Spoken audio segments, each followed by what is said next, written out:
Hi, my name's Phil. I like talking about politics, and in this video, I'd like to discuss how some Brexiteers are raging about the Brexit they campaigned for again.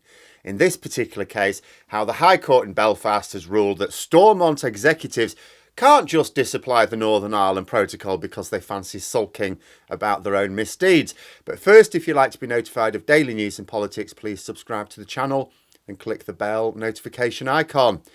So, much earlier this year, in February, just before the DUP tried to run down the Stormont executive ahead of the elections, Edwin Poots tried to play silly buggers with protocol checks. Now, Edwin Poots was briefly the DUP leader between Arlene Foster and the current leader, Geoffrey Donaldson. He was fairly short-lived. Sort of like the DUP's version of Liz Truss, I suppose. And as Agriculture Minister in the Assembly, ordered officials to stop carrying out protocol checks on goods passing from Britain to Northern Ireland. And it was quite clear what he was trying to do here.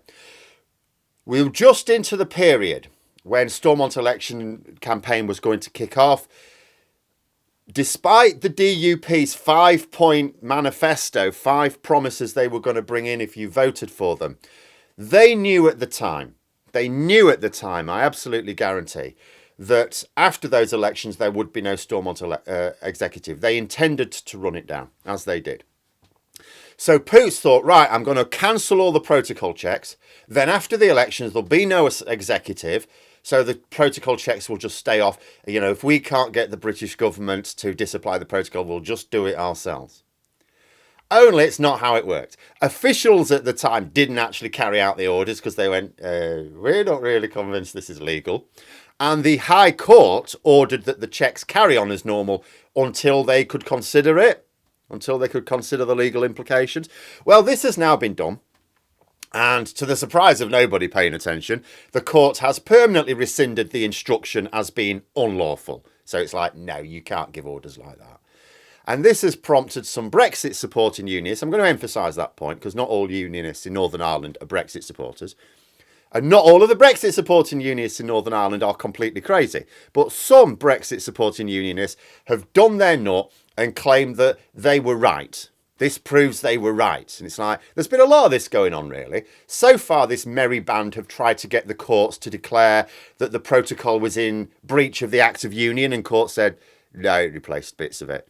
And now they're claiming that it breaches the Good Friday Agreement, which the same characters opposed from day one anyway.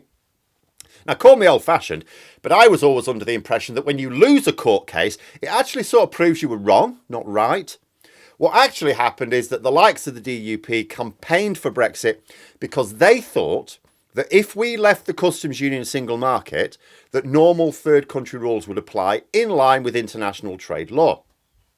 This would have meant a hard border restricting both the flow of goods and people between Northern Ireland and the Republic of Ireland. In reality, this was a complete nonsense. Such an arrangement would breach the Good Friday Agreement, and that agreement is absolutely crucial to the peace process, which is close to its 25th anniversary. The idea that special arrangements wouldn't be made to accommodate the Good Friday Agreement was ridiculous. Everyone involved in Brexit was a stakeholder in the Good Friday Agreement. And although we can suppose that, some involved in Brexit in the Conservative Party were no respecters of the agreement, it was clear that the party as a whole would be.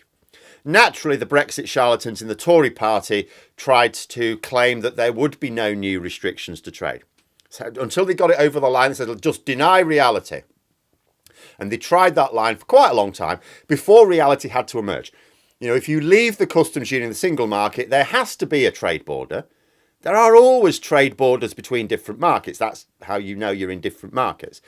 A no-deal Brexit would have meant that trade border would indeed be placed inside Ireland.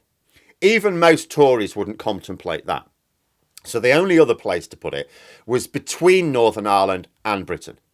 Now, Theresa May thought that this was unacceptable, so she pushed for the backstop, which would basically keep the whole of the UK inside the customs union single market until such time as technological solutions could be found to diverge the markets without restricting travel around the entire island of Ireland. But the Brexiteers in the Tory party said, oh, we see what you're up to, you little Remainer tinker. We're having none of that. No, no, no. Because they knew that. Despite their lies, they knew there was no solution. No technical solution, no legal solution, no political solution. There was nothing. We would end up remaining in the single market. So they replaced her with Boris Johnson, who agreed the previously unthinkable trade border between Northern Ireland and Britain. And we were later told that Johnson promised the ERG that if they voted for it, he would rip up the withdrawal agreement once we left the EU. Because the problem for the likes of the ERG was this. The Tory MPs were never going to vote for a no-deal Brexit. That wasn't happening. Largely because of the situation with Northern Ireland. So they thought, right, we need a way of getting out of the EU, but we don't want to sign up for either backstop or Northern Ireland Protocol. So Boris Johnson said, well, I'll tell you what. As soon as we've left the EU, it's too late to go back. So what we'll do is we'll say we're going to put this border up the Irish Sea. And then not. And the ERG went, brilliant, Wheeze, we'll go with that then. And this is why there is now a bill plodding through Parliament to give ministers the right in UK law to do just this. It will still be a breach of international law, of course. But as this Belfast court decision shows, it's much more important not to transgress domestic law than international law. Like if you break international law, then there's a lengthy period of legal action, which takes quite a few years, after which not necessarily that much happens. With domestic courts, however, if it's a really urgent case, then they will hasten the hearing. They'll hear it quickly. And if ministers are found to have broken the law, the court will order an immediate remedy. The illegal prorogation of Parliament in 2019 was one such case. If ministers attempted to disapply the protocol right now, a British court would simply say, no. And that would be it. Officials would have to obey the courts, not the minister. Just as happened with Poots's order to stop the protocol checks. Court in Belfast went, no. Basically, the Brexiteers and the DUP and the TUV are trapped by their own failure to understand reality. There was never going to be a hard border inside Ireland. I mean, what were they thinking? Yes, the Tories in Britain are arseholes, but wrecking the Good Friday Agreement is a hassle for them. They also don't care about Northern Ireland. I cannot emphasise this enough. Most of them literally couldn't even draw a rough approximation of where it is on an unmarked map of Ireland. Their only interest in Northern Ireland is possessive. They still dream of days of empire. Northern Ireland to them, it's not part of their country. It's part of that imperial conquest. And that is the extent to their interest. They don't care about the issue in the same way as Unionists in Northern Ireland. The Tories simply don't care. They don't even care about the bits of the UK they do see as their own. Look at the way they're destroying everything right now. Everything. Across the whole land. Cannot understand for the life of me how anyone can see what these people are doing to the entire UK and think that they would possibly care about a place they never go to. But this is the trap that the DUP and TUV are in now. They campaigned for Brexit thinking it would drive a wedge between Northern Ireland and the Republic of Ireland. It actually put that intended wedge between Northern Ireland and Britain.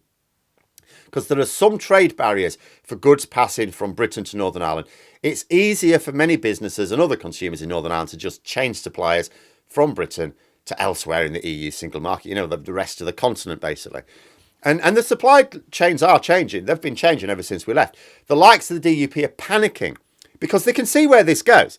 They wanted that hard border inside Ireland because they saw a trajectory that led to reunification in the future. Okay, changing demographics was inevitably leading to that place. They saw Brexit as a way of stopping that trajectory. But if anything, it's accelerated it. It's backfired. And yet they still continue to be really stupid about it. Now, I've said it before and I'll say it again. Brexit is a shit show, but there is an opportunity for Unionists in Northern Ireland. As a result of the protocol, which is a permanent arrangement that too many political forces need to maintain, businesses in Northern Ireland can export freely to basically everywhere in Europe. Not so much Belarus, but we don't really export much there anyway.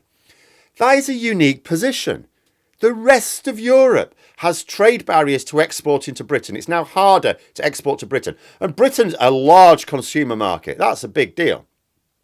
Britain has trade barriers, much tighter ones, to export into the rest of Europe.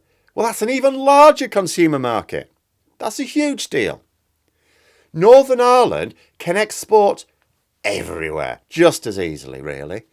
This is a huge boost to the export industry in Northern Ireland, and it has shown in the trade figures.